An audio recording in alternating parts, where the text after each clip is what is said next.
નમસ્તે વિદ્યાર્થી મિત્રો, સ્વાગત છે તમારું ઇઝી એજ્યુકેશન ફોર 3 ચેનલમાં. અહીંયા આજે આપણે ધોરણ 7ની જે વિષય ગણિતની એકમ કસોટી લેવામાં આવેલી હતી તેનું સોલ્યુશન જોશું, જેની તારીખ છે 21/12/2024 અને તે કસોટી પ્રકરણ 7 અને 8ની લેવામાં આવેલી હતી. તો આજે આપણે સોલ્યુશન જોઈએ. અહીંયા આપણે સૌપ્રથમ પ્રશ્ન 1 ખાલી જગ્યા પૂરો, જેમાં કોઈ પણ 3 ખાલી જગ્યા પૂરવાની છે. તો અહીંયા એમાં પહેલી ખાલી જગ્યા જોઈએ 0.45 ટકા કેટલા થાય, તો જેનો જવાબ છે 45%. પ્રશ્ન 2 0.08 ટકા કેટલા થાય, જેનો જવાબ છે 8%. પ્રશ્ન 3 1/2 એટલે કે 1/2 ટકા કેટલા થાય, તો 50%. અહીંયા આપણે સરળ સમજૂતી જોઈએ તો અહીંયા 1/2 એટલે 1/2 ભાગ પાડીએ એટલે 50% થશે. પ્રશ્ન 4 0.279 ટકા કેટલા થાય, તો જેનો જવાબ છે 2.79. પ્રશ્ન 5 25%ને અપૂર્ણાંકમાં ફેરવતા ખાલી જગ્યા થાય. તો અહીંયા તમારે જોઈશો કે 25%ને અપૂર્ણાંકમાં ફેરવતા 0.25 અથવા અપૂર્ણાંકમાં લખીએ તો 1/4 આવે છે. પ્રશ્ન 6 10/25 ટકા કેટલા થાય, તો જેનો જવાબ છે 40% થશે. પ્રશ્ન 7 એક વિદ્યાર્થીને 100 ગુણની કસોટીમાંથી 55 ગુણ મળ્યા હોય તો તેને કેટલા ટકા ગુણ મળ્યા હશે, તો જેનો જવાબ છે 55%. તમે જાણતા હશો તેમ ટકા હંમેશા 100 નીકળે છે, એટલે 100 માર્કની પરીક્ષા હોય તો જેટલા ગુણ મેળવેલા છે એટલા જ ટકા અહીંયા આવે. હવે આપણે જોઈશું કે 8મી ખાલી જગ્યા કે 25/50 ટકા કેટલા થાય, તો જેનો જવાબ છે 50%. અહીંયા પણ તમારે આગળના જેમ કે 50માંથી 25 એટલે કે અડધા એટલે કે 50% અહીંયા જવાબ મળશે. પ્રશ્ન 9 4.3 ટકા કેટલા થાય, તો જેનો જવાબ છે 430%. પ્રશ્ન 10 10%ને અપૂર્ણાંકમાં ફેરવતા 1/10 થાય.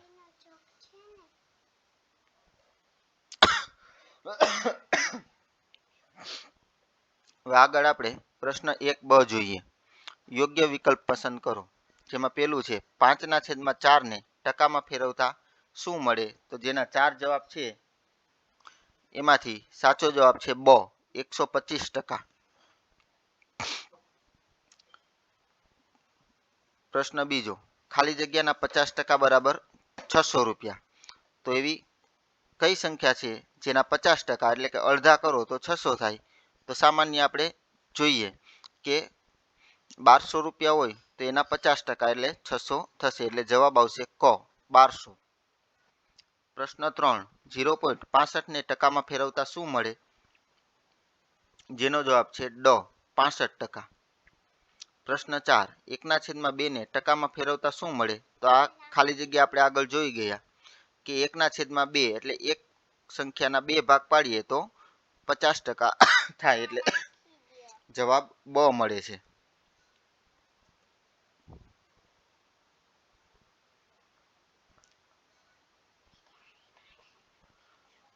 પ્રશ્ન 5 0.5ના 60% બરાબર કેટલા થાય, તો અહીંયા તમારે જવાબ આવે છે બ 0.3.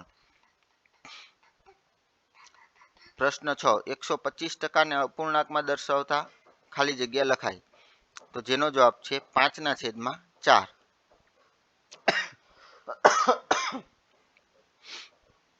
પ્રશ્ન 7 0.03ને ટકામાં ફેરવતા શું મળે, તો અહીંયા જવાબ છે 3%. પ્રશ્ન 8 2/4ને ટકામાં ફેરવતા શું મળે, જેનો જવાબ છે અ 250%. પ્રશ્ન 9 20%ને દશાંશમાં ફેરવતા શું મળે, જેનો જવાબ છે બ 0.20.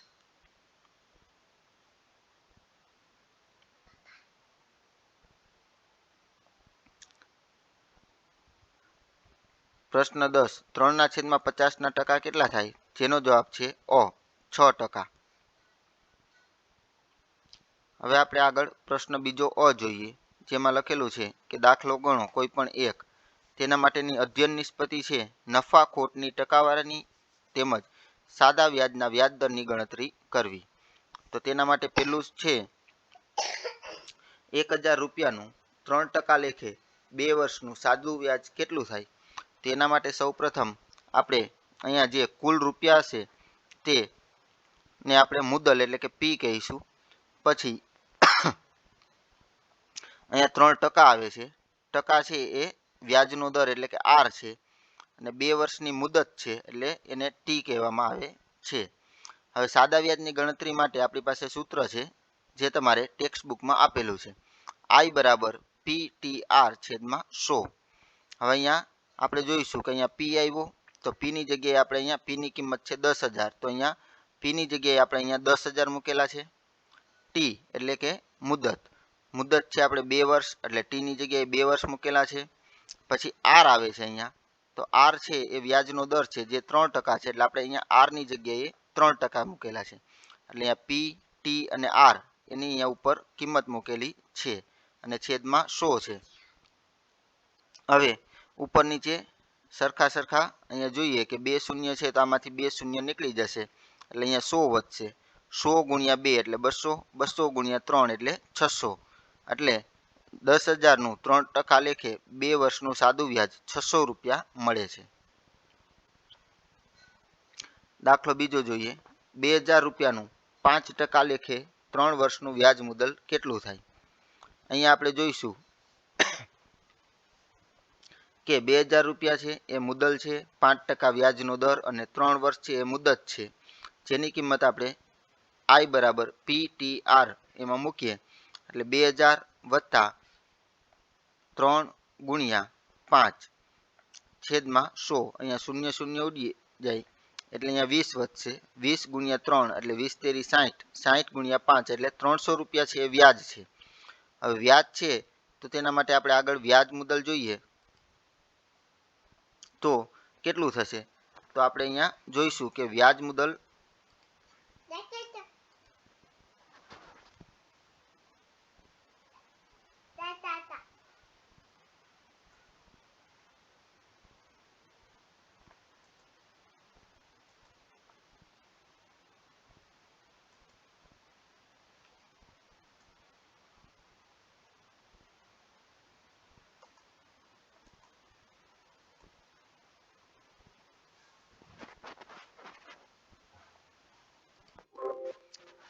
વ્યાજ મુદ્દલ એટલે વ્યાજ વત્તા મુદ્દલ. એ વ્યાજ 300 રૂપિયા મળેલું છે અને મુદ્દલ છે 2000 રૂપિયા, એટલે 2000 વત્તા 300 એટલે કે વ્યાજ મુદ્દલ 2300 રૂપિયા મળે છે. હવે દાખલો ત્રીજો જોઈએ. કૌશિક 10%ના વ્યાજ દર પર રૂપિયા 5000ની લોન લે છે. અહીંયા કુલ રૂપિયા 5000 છે એટલે આપણી મુદ્દલ થશે 10% એ વ્યાજનો દર, અને તેને વર્ષના અંતે એટલે કે 1 વર્ષ એ આપણી મુદત થશે. આ પી ટી અને આર એની કિંમત અહીંયા સૂત્રમાં મૂકીએ તો 5000 ગુણ્યા 1 ગુણ્યા 10, અહીંયા શૂન્ય છે નીચે 2 એટલે ઉપરના 2 શૂન્ય ઉડી જશે એટલે જવાબ આપણો આવશે આઈ બરાબર 500 રૂપિયા.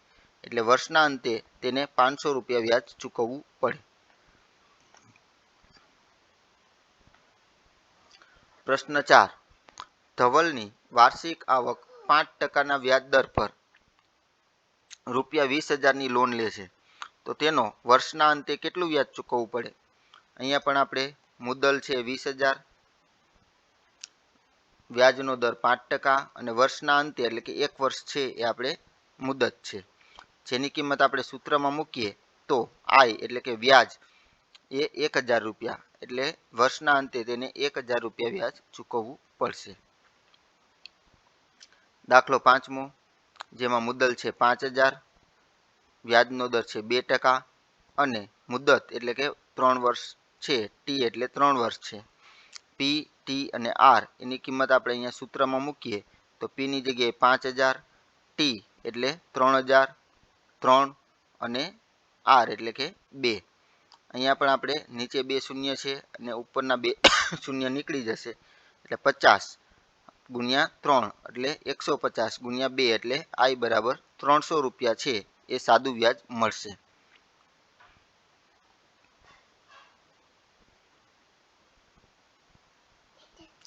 હવે પ્રશ્ન બીજો બ, દાખલા ગણો કોઈ પણ એક. હવે અહીંયા તમારે આપણે આ દાખલા છે એ નફો ખોટ માટેના છે. અહીંયા સૌ પ્રથમ આપણે એક પુસ્તકની કિંમત ₹100 છે, એટલે જે 100 રૂપિયા પુસ્તકની કિંમત છે એને આપણે અહીંયા ખરીદ કિંમત કહીશું. જો દુકાનદારને 10% નફા સાથે વેચવી છે તો નફો આપણે અહીંયા 10% લખેલો છે અને વેચાણ કિંમત છે આપણે શોધવાની છે. હવે અહીંયા રૂપિયા અને ટકા લખેલા છે, એટલે કે જેની ખરીદ કિંમત છે 100 એ 100% ગણાય. હવે આપણે જોઈશું કે જ્યારે એને દુકાનદારને 10% નફો લેવો હોય એટલે 100% એની મૂળ કિંમતના અને 10% વધારે લેવા છે એટલે 110% અહીંયા લખવા પડશે.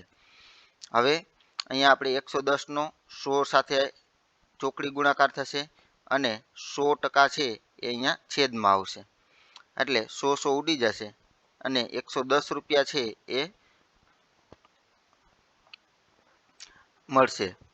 એટલે 100 રૂપિયાનું જે પુસ્તક છે તેને 110 રૂપિયામાં વેચવું પડશે. આ આપણે ટકા શોધવા માટેની નફાખોટ માટેની એક રીત છે. હવે બીજી રીત જોઈએ.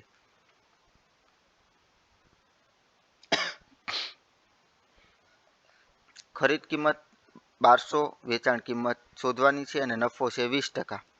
હવે આપણે છે અહીંયા બીજી રીત જોઈએ તો 1200 રૂપિયા જે એની મૂળ કિંમત છે એને આપણે 100% ગણીએ અને 20% નફો લેવો છે તો 20% નફો એટલે કેટલા રૂપિયા એને નફાના મળશે. તો આપણે અહીંયા એ રીતના જોઈએ તો 20% નફો લેવો હોય તો એને 240 રૂપિયા વધારે લેવા પડશે. તો 240 રૂપિયા આપણને આ નફો મળેલો છે. હવે વેચાણ કિંમત કેટલી રાખવી પડે, જો એને 240 રૂપિયા નફો મેળવવો હોય તો 1200 રૂપિયાની ખરીદ કિંમત અને વધારાના 240 એટલે ખરીદ કિંમત અને નફાનો સરવાળો કરીશું. સરવાળો કરતા આપણને બેટની કિંમત 1440 રૂપિયા મળશે. આપણે બંને રીત છે. બંને રીતમાં શું તફાવત છે તો કે અહીંયા આપણે 10% છે એ આપણે 100%માં ઉમેરી અને સીધે જ વેચાણ કિંમત અહીંયા શોધેલી છે અને અહીંયા આપણે નફો મેળવી અને પછી એ નફો છે એને ખરીદ કિંમતમાં ઉમેરી અને પછી એની વેચાણ કિંમત શોધેલી છે. એટલે આ બંને રીત અલગ અલગ છે. એમાં જે રીત તમને યોગ્ય લાગે એ રીતથી દાખલો ગણવો.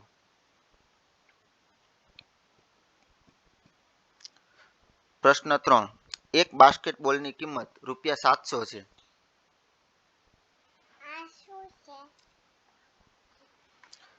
જો વેપારી 30% ખોટ સાથે વેચે તો તેની વેચાણ કિંમત કેટલી થાય. અહીંયા આપણે ખરીદ કિંમત 700 છે, વેચાણ કિંમત શોધવાની છે અને ખોટ છે 30%. અહીંયા આપણે બીજી રીત પ્રમાણે દાખલો ગણીએ તો 700 એની ખરીદ કિંમત છે જેને આપણે 100% કહેવાના છે અને 30% લેખે ખોટ જાય તો એને કેટલા રૂપિયા ઓછા મળશે એ આપણે અહીંયા જોઈશું. ખોટ છે એને આપણે અહીંયા શોધીએ તો 700 ગુણ્યા 30 એટલે કે અહીંયા ચોકડી ગુણાકાર 700 નો 30 સાથે થશે અને 100 છે અહીંયા નીચે છેદમાં જશે એટલે એને 210 રૂપિયાની ખોટ જાય.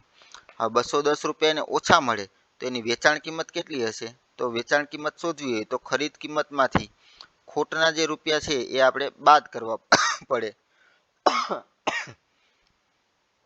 એટલે 700 ઓછા 210 એટલે 490 રૂપિયા એની વેચાણ કિંમત થશે.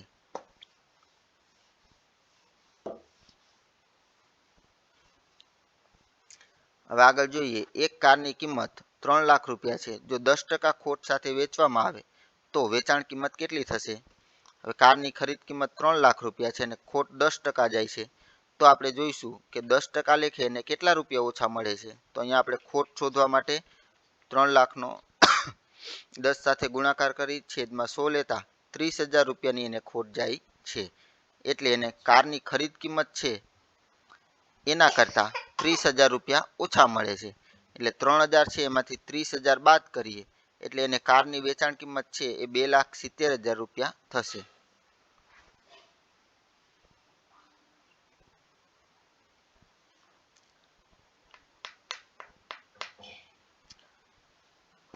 દાખલો ત્રીજો અ જોઈએ, જેમાં સમય સંખ્યાનું સંખ્યા રેખા પર નિરૂપણ કરવાનું છે. સંખ્યા રેખા તમે આગળના ધોરણમાં શીખી ગયા હશો. 5મા 6ઠામાં સંખ્યા રેખા આવી ગયેલ હશે. ન આવી હોય અને તમને હજી ન આવડતી હોય તો આપણે અહીંયા જોઈ લેજો. હવે આપણે સામાન્ય સંખ્યા રેખા દોરીએ તો એમાં આપણે અહીંયા 0 અને પછી 1 અને પછી 2 3 4 એમ સામાન્ય સંખ્યા રેખામાં આપણે આગળ લખીએ છીએ. હવે આપણે જોઈએ કે અહીંયા આપણે અપૂર્ણાંક છે એને સંખ્યા રેખા પર દર્શાવવાના છે. તો અપૂર્ણાંકના જે છેદમાં છે 4, એટલે આપણે 0 થી 1 ની વચ્ચે કુલ 4 ભાગ કરવાના છે. એટલે આપણે અહીંયા 4 ભાગ કરેલા છે. હવે અહીંયા 0 છે ત્યાં 0 છેદમાં 4 લખીએ. અહીંયા 0 પછી 1/4, 2/4, 3/4, 4/4 એમ જ્યાં જ્યાં આપણે અહીંયા ભાગ પાડેલા છે તે મુજબ આપણે સંખ્યા અહીંયા દર્શાવેલી છે. હવે આ સંખ્યા રેખા ઉપર સંખ્યા દર્શાવાઈ જાય પછી આપણે 3/4 કઈ જગ્યાએ આવે છે તો કે અહીંયા આવે છે, જેની ઉપર આપણે અહીંયા રાઉન્ડ કરી અને દર્શાવેલી છે. તો આ રીતના 3/4 સંખ્યા છે એને સંખ્યા રેખા પર દર્શાવવાની છે. તેવી જ રીતના અહીંયા આપણે આગળ જોઈએ તો અહીંયા આપણે આગળ સંખ્યા છે એ ઓછાની સંખ્યાવાળી છે, ઋણ છે. ઋણ પૂર્ણાંક હોય એને દર્શાવવું હોય તો તમારે આગળ સંખ્યા રેખામાં તમે જોઈ ગયા હશો કે ઋણ સંખ્યા છે એ 0ની ડાબી બાજુ આવે છે.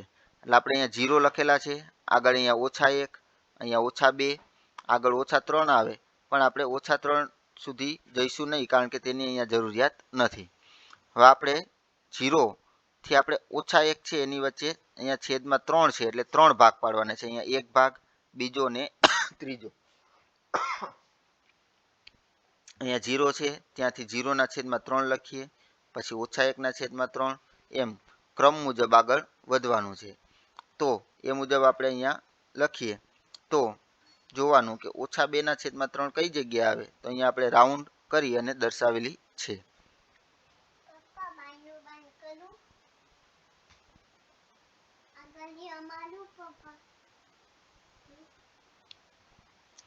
હવે દાખલો 3 જોઈએ. એમાં અહીંયા સંખ્યા રેખા આપેલી છે, છેદમાં 8 છે અને સંખ્યા છે એ ધન પૂર્ણાંક છે એટલે 0 થી 1 છે એ આપણે ધન પૂર્ણાંક હોવાથી જમણી બાજુ લખેલ છે. હવે આગળ જોઈએ કે છેદમાં 8 છે એટલે 0/8 લખીએ, પછી બીજો અહીંયા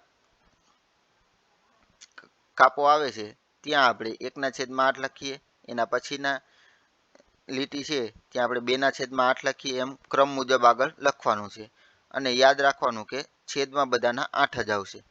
અને એ પણ યાદ રાખવાનું કે અહીંયા આપણે 0 અને 1 લખેલા છે તે લીટી ઉપર પણ આપણે અંક દર્શાવવાના રહેશે.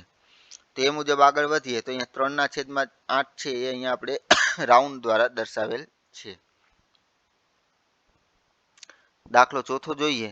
એમાં અહીંયા છેદમાં 7 છે એટલે આપણે 7 ભાગ પાડવાના છે અને સંખ્યા છે એ ઋણ પૂર્ણાંક છે. ઋણ પૂર્ણાંક 0ની ડાબી બાજુ હોવાથી આપણે અહીંયા ડાબી બાજુ -1 લખેલા છે. હવે અહીંયા છેદમાં 7 છે એટલે અહીંયા સૌપ્રથમ 0 આવ્યો તો 0/7, પછીની લીટી આવે ત્યાં -1/7, -2/7, -3/7, -4/7 એમ આગળ ક્રમ મુજબ લખતા આપણે અહીંયા -5/7 છે એ અહીંયા રાઉન્ડ દ્વારા દર્શાવેલ છે.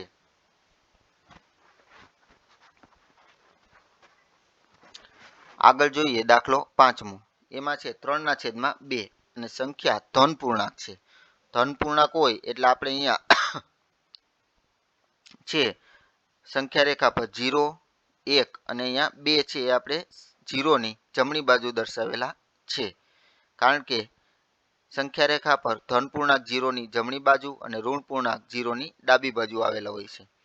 હવે અહીંયા 0 છે ત્યાં આપણે છેદમાં 2 છે એટલે અહીંયા 0/2, પછીની લીટીમાં અહીંયા 1/2, 2/2, 3/2, 4/2 એમ દર્શાવેલા છે. તો 3/2 આપણે અહીંયા રાઉન્ડ દ્વારા દર્શાવીશું. તો વિદ્યાર્થી મિત્રો, આ સંખ્યા રેખાની સમજ તમને શીખવા માટે આપેલી હતી. બાકીના જે 5 દાખલા છે એ તમારે આગમાં જે તમને સમજૂતી આપેલી છે એ મુજબ તમારે જાતે ગણવાના છે અને પ્રેક્ટિસ કરવાની છે. કારણ કે પ્રેક્ટિસ કરશો તો જ તમને આ દાખલા છે એ લાંબા સમય સુધી યાદ રહેશે. તો ચાલો આપણે આગળ હજી પ્રશ્ન પેપરનું સોલ્યુશન જોઈએ. હવે એમાં પ્રશ્ન 3બ છે. એમાં અહીંયા સંખ્યા રેખા આપેલી જ છે. સંખ્યા રેખા આપેલી છે જેમાં તમારે પ્રશ્ન 1 છે એમાં સંખ્યા રેખામાં અહીંયા ઘટતી સંખ્યા લખવાની છે. તો આ દાખલા છે એ ખૂબ જ સરળ છે. આમાં તમારે શું કરવાનું છે તો કે અહીંયા 10 છે, 11 છે, 12 છે. તો અહીંયા એ છે આવે ત્યાં કઈ સંખ્યા આવશે તો ત્યાં 13/9 આવે છે. તેવી જ રીતના આગળ વધીએ તો અહીંયા બી પાસે 17/9 આવે છે. જો તમને એમ પૂછવામાં આવે કે અહીંયા 2 છે ત્યાં કઈ આવશે તો 2 છે તો અહીંયા 17 છે તો અહીંયા 2 આવે ત્યાં 18 આવે અને નીચે છેદમાં 9/9 આવશે. એટલે એ મુજબ તમે સંખ્યા છે એ આગળ પણ લખી શકો છો. એના પછી બીજી સંખ્યા રેખા આપેલી છે એમાં અહીંયા 0 છે અને ત્યાંથી આપણે ડાબી બાજુ ઋણ સંખ્યાઓ દર્શાવેલી છે. 0 થી અહીંયા 1 છે એની વચ્ચે કુલ અહીંયા 8 ભાગ પાડવામાં આવેલા છે. 8 ભાગ પાડીએ એટલે અહીંયા 0 પછી અહીંયા -1/8 આપેલા છે. પછી આગળ આપણે સંખ્યા રેખામાં શીખી ગયા તે મુજબ -1 પછી -2 આવે અને બધાના છેદમાં તો 8 જ આવશે. 8 ભાગ પાડેલા છે એટલે અહીંયા છેદમાં 8 લખવામાં આવે છે. તેવી જ રીતના એ આવે ત્યાં -2/8 અને બી આવે ત્યાં -5/8 આવશે. ત્રીજો દાખલો છે એમાં અહીંયા ધન પૂર્ણાંક છે એટલે 0 ની જમણી બાજુ લખેલા છે. ક્રમમાં આગળ મુજબ જોઈએ તો 1/4, 2/4, 3/4 એમ આગળ બધા ક્રમ મુજબ સંખ્યાઓ આવશે. તે મુજબ એ છે ત્યાં 3/4 અને બી છે ત્યાં 6/4 આવે છે.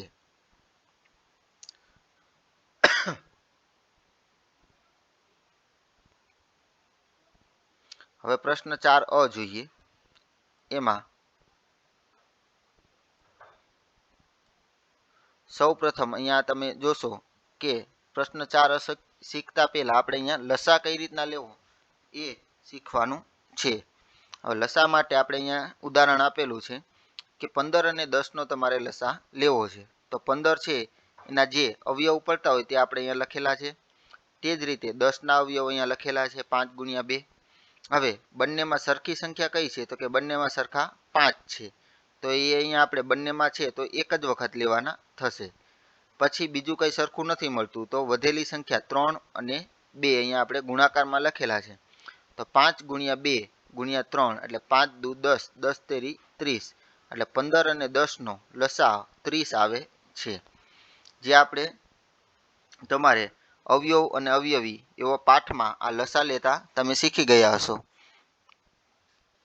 અને જો હજી તમને ન આવડતું હોય તો તેનું રિવિઝન કરી લેવું. અહીંયા ઉદાહરણ આપેલું છે એ મુજબ અલગ અલગ સંખ્યાના અવયવ પાડી અને એનો લસા લેવો. હવે પ્રશ્ન 4અ જોઈએ. સમય સંખ્યાના સરવાળા બાદબાકી કરો કોઈ પણ એક. અહીંયા તમે જોશો કે 3/4 વત્તા 1/2 આપેલા છે. અહીંયા આપણે લસાનો નિયમ જોઈ ગયા એ મુજબ અહીંયા કોઈ પણ સમય સંખ્યા હોય અથવા અપૂર્ણાંક સંખ્યા જોઈએ તો એમાં છેદમાં સરખી સંખ્યા હોય તો જ એનો સરવાળો અથવા બાદબાકી થઈ શકે. તો સરખી સંખ્યા કરવા માટે 4 અને 2નો આપણે લસા લેવાનો છે. તો 4 અને 2નો લસા છે એ 4 આવે છે. તો બંનેના છેદમાં આપણે 4 કરવા જરૂરી છે. અહીંયા આ સંખ્યા છે 3/4 એમાં 4 છે જ. બીજી સંખ્યા છે 1/2 તો એના છેદમાં 4 કરવા છે તો 2 છે તો 2માંથી 4 કરવા હોય તો એને 2 વડે અહીંયા ગુણવા પડશે. 2 વડે અહીંયા નીચે છેદમાં ગુણાકાર કરીએ તો ઉપર છેદ છે ગુણાકાર 2 વડે જ થશે. હવે અહીંયા 1 × 2 એટલે અહીંયા 2 આવે છે. 2 × 2 એટલે અહીંયા 4 આવે છે.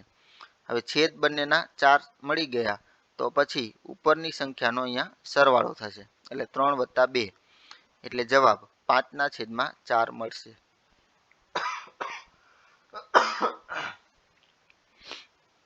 દાખલો બીજો જોઈએ.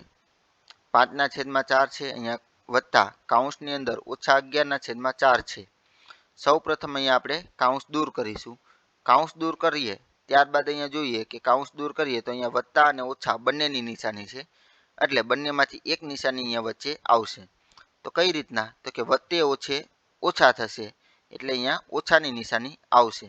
અથવા બીજા અને સરળ શબ્દોમાં તમારે જોવું હોય તો બંને નિશાની અલગ અલગ છે, એટલે અલગ અલગ નિશાની હોય તો હંમેશા એની જગ્યાએ એક નિશાની ઓછાની આવે, એટલે એ રીતના અલગ અલગ નિશાની હોય ત્યાં ઓછા એવું યાદ રાખવું. બંનેના છેદ સમાન છે એટલે એમાં આપણે લસા લેવો પડશે નહીં, એટલે આપણે સીધી જ અહીંયા બાદબાકી થશે. 5 - 11 એટલે 11 માંથી 5 જાય તો 6 અને મોટા 11 છે એની નિશાની અહીંયા આગળ આપણને મળશે.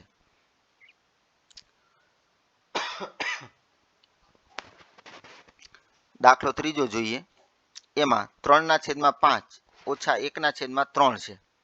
હવે અહીંયા તમે જોશો કે બંનેના છેદ અલગ અલગ છે, એટલે આપણે સૌપ્રથમ 5 અને 3 નો લસા લેવો પડશે. બંનેના ભાગ પડતા નથી, એટલે આપણે લસા લેવા માટે અહીંયા 3 છે એનો ઉપર નીચે અહીંયા ગુણાકાર કરીશું અને 5 નો અહીંયા ગુણાકાર કરીશું. આપણો લસા છે એ 15 આવે છે.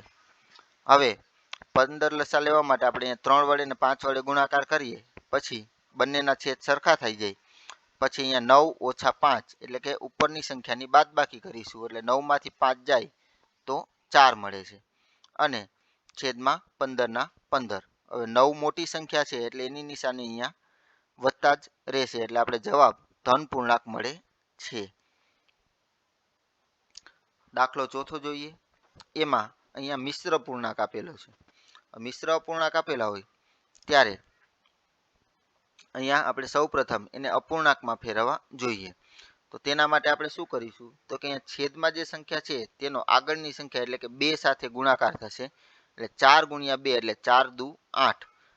જે જવાબ આવે એમાં ઉપરની સંખ્યા ઉમેરી દેવાની, એટલે 4 દુ 8. 8 માં 3 ઉમેરો એટલે 11 થશે, એટલે અહીંયા છેદમાં 11 અંશમાં 11 આવશે. તેવી જ રીતના અહીંયા મિશ્ર અપૂર્ણાંકમાં ફેરતા 2 તેરી 6, 6 ને 1 7, એટલે અહીંયા અંશમાં 7 આવશે અને છેદમાં અહીંયા 4 છે તો 4 ના 4 જ, અને અહીંયા 2 છે તો 2 ના 2 જ મળશે. હવે 4 અને 2 નો લસા લેશો તો લસા 4 મળે છે, એટલે બંનેના છેદમાં 4 લેવાના છે. એટલે આપણે અહીંયા આ સંખ્યા છે 7/2 એને 2 વડે ગુણાકાર કરીશું તો અહીંયા 14/4 મળશે. બંનેના છેદ સરખા થઈ જતા 11 + 14 કરીએ એટલે જવાબ 15/4 મળશે. તેવી જ રીતે દાખલો પાંચમો જોઈએ. 2/5 + 3/2. અહીંયા પણ 5 અને 2 નો લસા લઈએ તો 2 નો ગુણાકાર આની સાથે પેલી સંખ્યા સાથે, 5 નો ગુણાકાર બીજી સંખ્યા સાથે કરતા 4/10 અને 15/10 મળે, એટલે છેદ સરખા થઈ જશે. ત્યારબાદ છેદ સરખા હોય એટલે ઉપરની સંખ્યા અંશની સંખ્યા હોય તેનો સરવાળો થશે, એટલે 15 ને 4 19 છેદમાં 10 મળશે.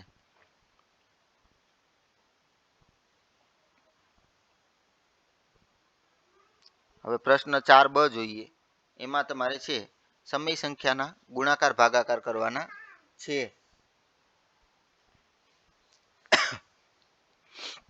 તો તમે સામાન્ય રીતે ગુણાકાર જોશો તો ગુણાકાર અપૂર્ણાંકના ખૂબ જ સહેલા હોય છે.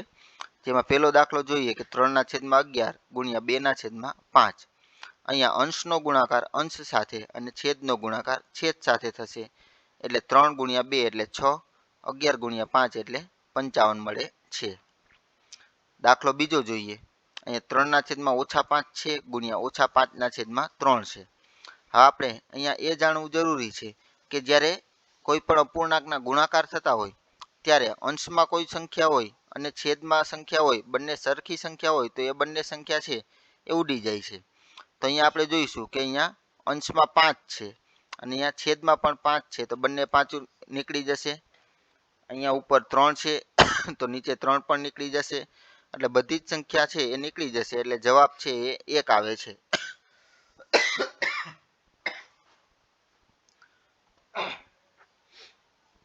દાખલો ત્રીજો જોઈએ. એમાં 5/9 × 18/25 છે.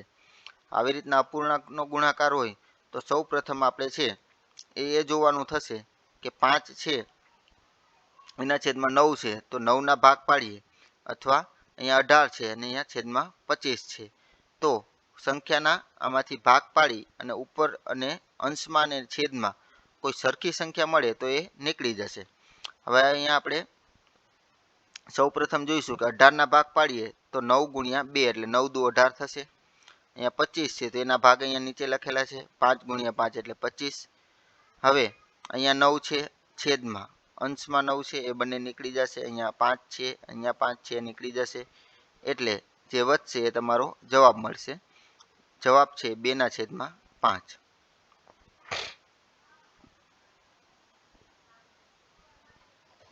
આગળ દાખલો ચોથો જોઈએ. અહીંયા -3/5 ભાગ્યા 2 છે.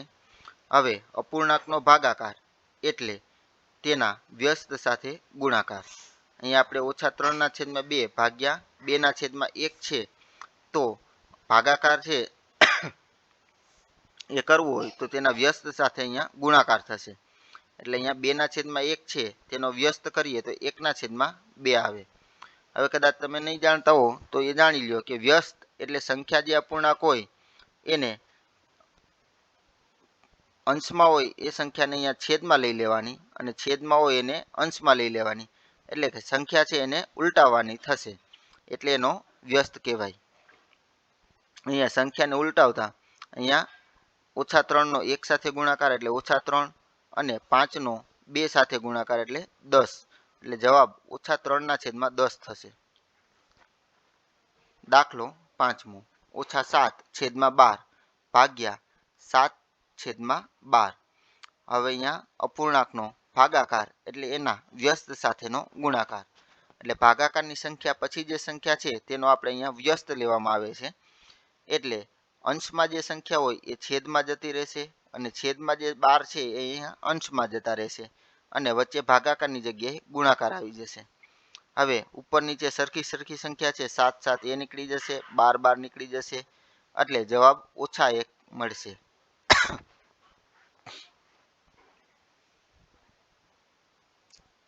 હવે દાખલો 5 અ જોઈએ, જેમાં કીધું છે નીચે આપેલી સમય સંખ્યાઓની વચ્ચે આવતી 5 સમય સંખ્યાઓ લખો, કોઈ પણ એક.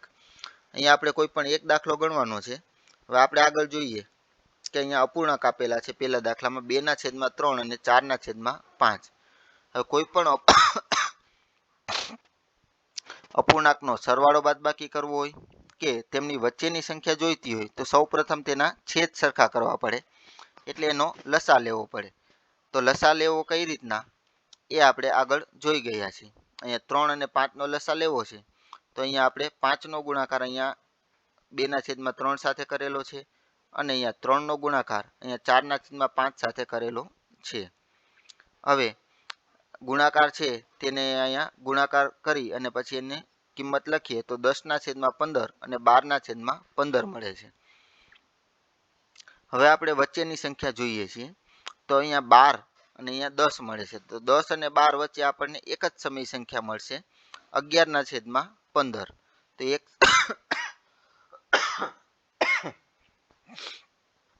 સંખ્યા આપણે અહીંયા મળી જશે. પણ આપણે વધારે સંખ્યા જોઈએ છીએ તો આપણે અહીંયા બંને સંખ્યાને કોઈ એક સંખ્યા વડે ગુણાકાર કરીશું. અહીંયા આપણે 10/15 અને 12/15 છે તેને આપણે 3 વડે ગુણાકાર કરીશું. તો બંનેનો ઉપર નીચે અંશમાં અને છેદમાં બધી જગ્યાએ 3 વડે ગુણાકાર કરીએ તો આપણને 30/45 અને 36/45 મળશે.